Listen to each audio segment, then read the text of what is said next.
Olá, gente! Espero que vocês estejam bem.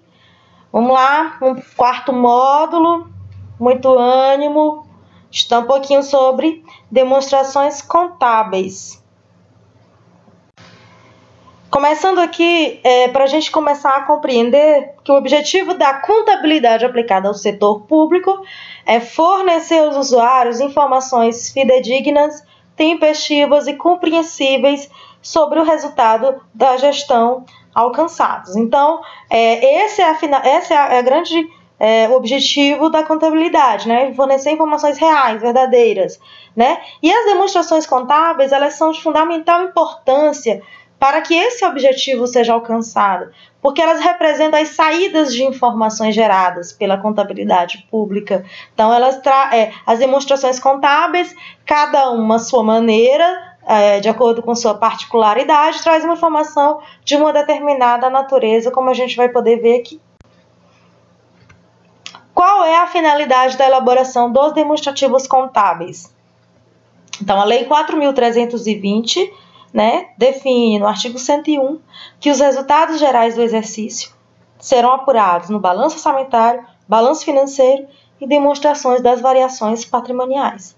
Já a situação patrimonial será demonstrada no balanço patrimonial. Então, a gente vai estudar, esses aqui são os relatórios contábeis que a gente vai estudar, que é o balanço orçamentário, balanço financeiro, demonstrações das variações patrimoniais e balanço patrimonial. Então, a gente vai começar por ele, o balanço patrimonial.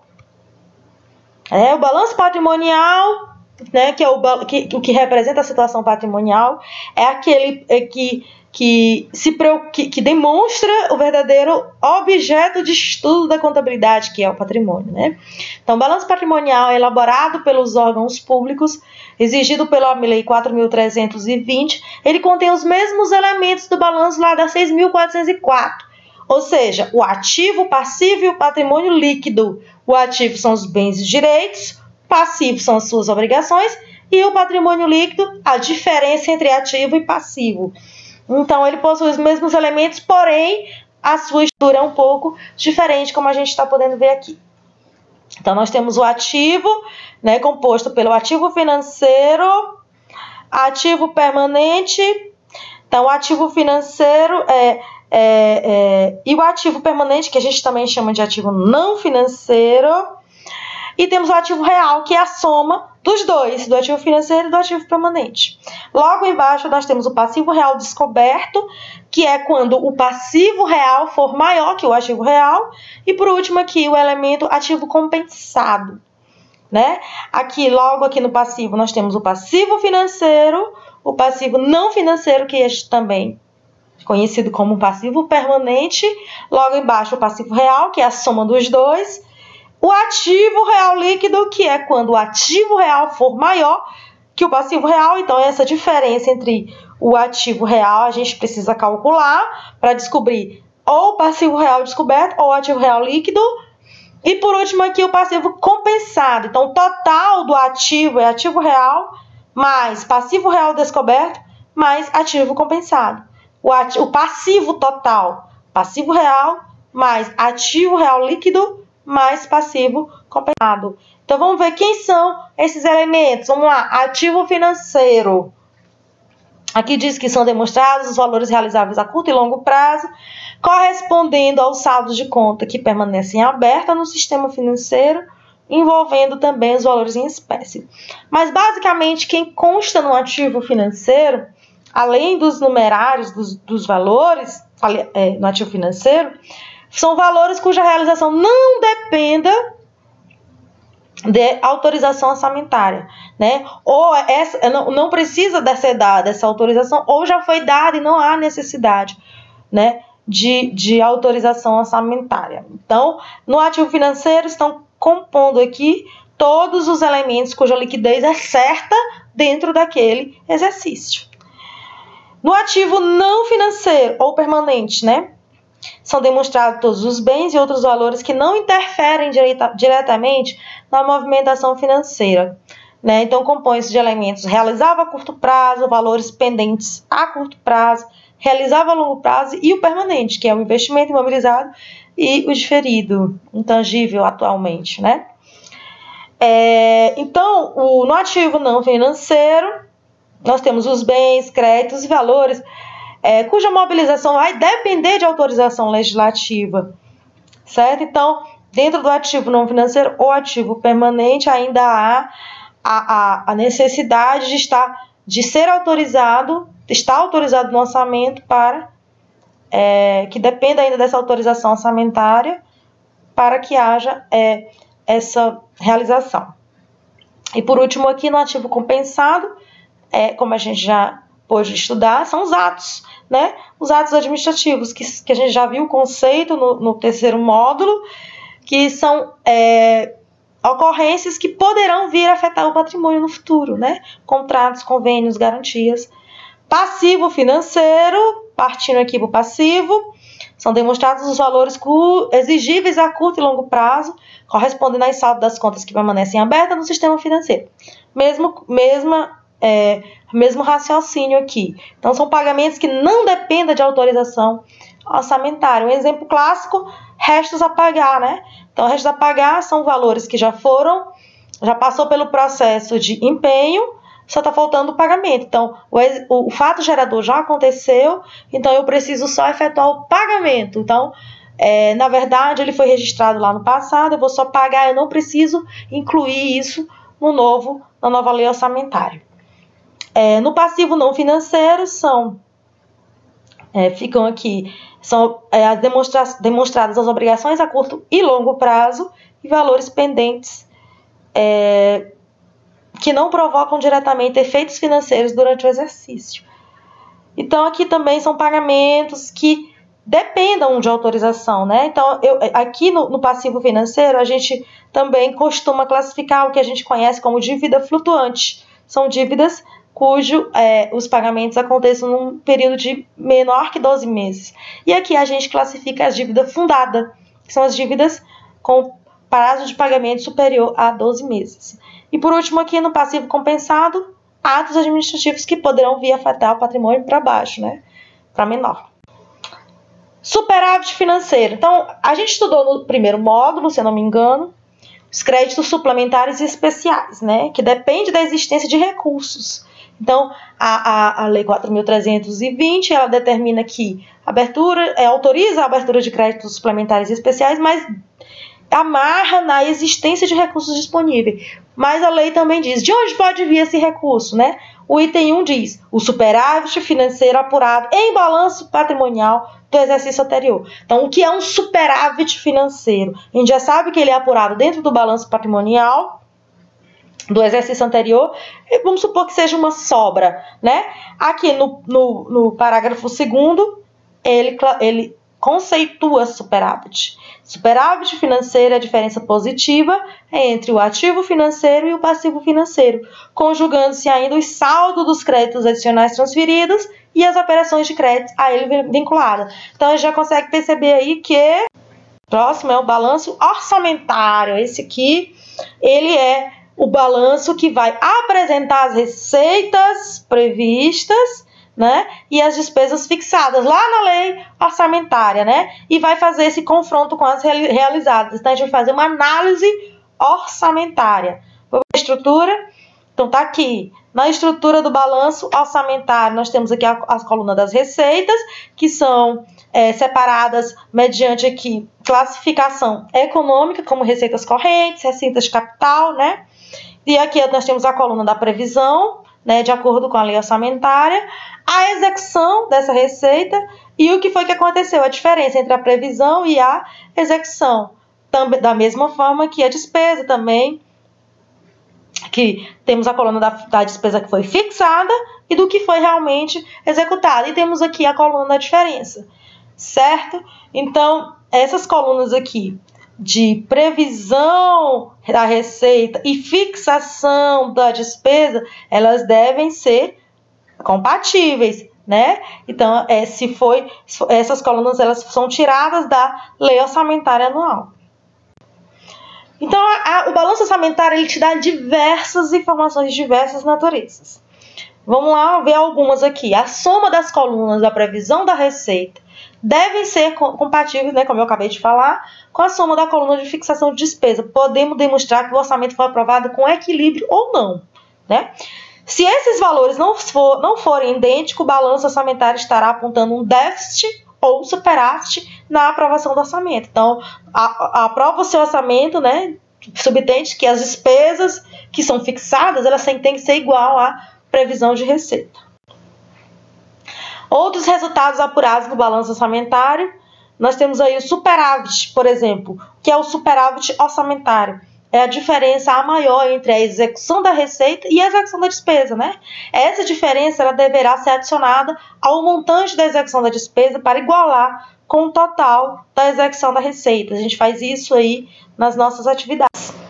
Déficit. O déficit orçamentário é quando a diferença a maior entre a execução da despesa e a execução da receita. Quando a execução da despesa for maior que a execução da receita, nós temos aí um déficit.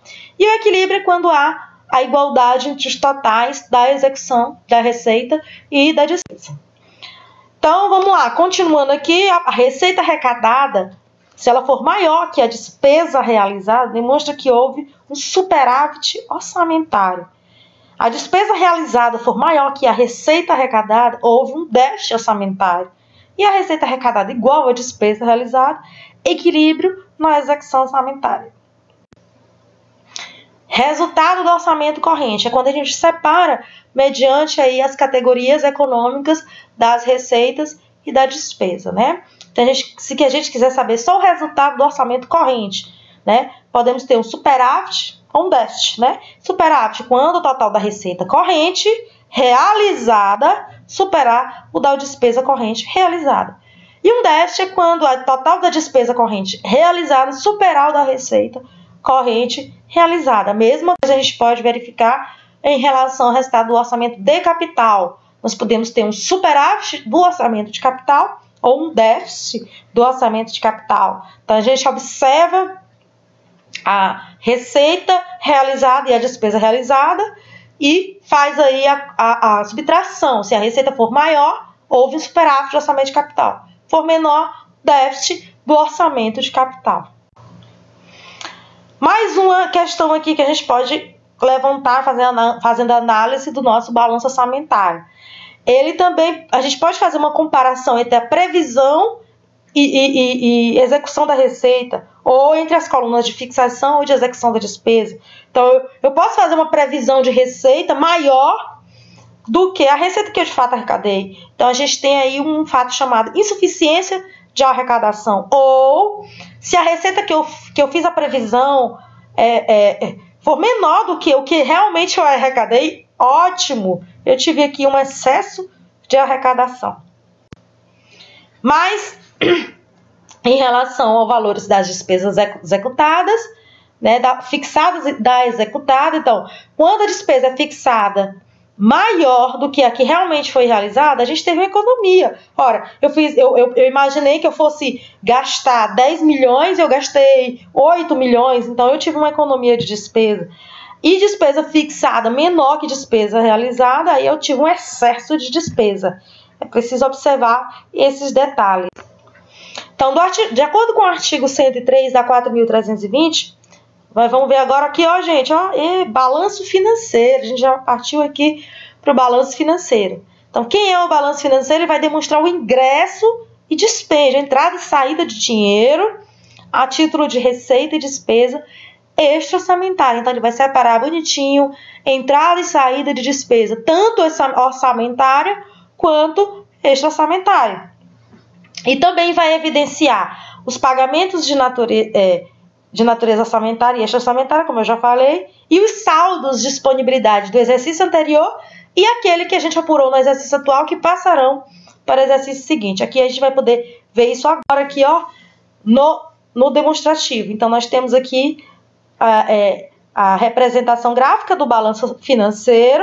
Então, nós temos a receita orçamentária na primeira coluna das receitas dos ingressos, receita extra-orçamentária, o disponível do exercício anterior é apurado também num demonstrativo igual a esse, e o total, somando todas as colunas. E o total de dispêndios ou saídas de dinheiro, total de despesa orçamentária que saiu da extra orçamentária e o que vai ficar para o exercício seguinte. Então, a receita orçamentária ela será computada pelos valores efetivamente arrecadados, de acordo com o que prevê lá, como a gente viu, o artigo, não me lembro o número do artigo, mas eu posso ver aqui, vamos ver aqui. Ai, não estou conseguindo encontrar, mas o artigo aqui da Lei 4.320, que determina que... Não estou conseguindo encontrar. Vamos lá, a despesa... Enquanto a receita ela vai ser computada pelos valores efetivamente arrecadados, a despesa ela será informada pelos valores realizados, ou seja, aquele que foi empenhado, beleza? Análise. Então, nós temos que fazer uma análise do balanço financeiro da seguinte maneira. Nós podemos fazer dois cálculos que vão dar no mesmo resultado. Nós podemos pegar o disponível atual menos o disponível anterior, né? Apurado lá dentro daquela estrutura de balanço financeiro. Ou a gente pode pegar todos os ingressos orçamentários e extra-orçamentários menos todas as saídas orçamentárias e extra-orçamentárias. Então, a gente faz esse cálculo e a gente descobre aí se houve um resultado positivo ou um resultado negativo. Próximo é a demonstração das variações patrimoniais, né? Como a gente viu em nome da publicidade, do que foi que realmente aconteceu com os elementos patrimoniais, existe aí o relatório das demonstrações das variações patrimoniais. Então, ela vai evidenciar as alterações verificadas no patrimônio, ocorridas durante o exercício financeiro, resultante ou independente da execução orçamentária, e indicará o resultado patrimonial do exercício, de acordo com o artigo 104 da Lei 4.320. Então, o objetivo aqui é descobrir o resultado patrimonial do exercício, né? Então, aqui a representação gráfica, assim como os outros a gente demonstra todos. Numa coluna nós temos as variações ativas, né, que é resultantes do orçamento, e as independentes do orçamento, e aqui embaixo a gente vai colocar o resultado patrimonial. E na outra coluna nós temos as variações passivas, que resultante do orçamento ou independente do orçamento, e embaixo o resultado patrimonial, se for superávit. Aqui como é que isso funciona? Então, quem são as variações ativas orçamentárias? São as receitas orçamentárias, interferências ativas, transferências financeiras recebidas, mutações ativas de bem, direitos, obrigações. As variações ativas extra-orçamentárias são as receitas extra-orçamentárias, né, interferências ativas. Então, qualquer tipo de doação, de aumento de elementos, né, que não esteja prevista no orçamento e que cause acréscimo patrimonial, a gente coloca aqui dentro das variações ativas orçamentárias. E as variações passivas, que são as variações que diminuem os saldos patrimoniais, né? Nós temos as orçamentárias, que são as despesas orçamentárias, interferências passivas, mutações, então todas as variações que reduzem o saldo dos elementos patrimoniais, tanto quando ela diminui os valores de ativo ou aumenta os valores de passivo também, né?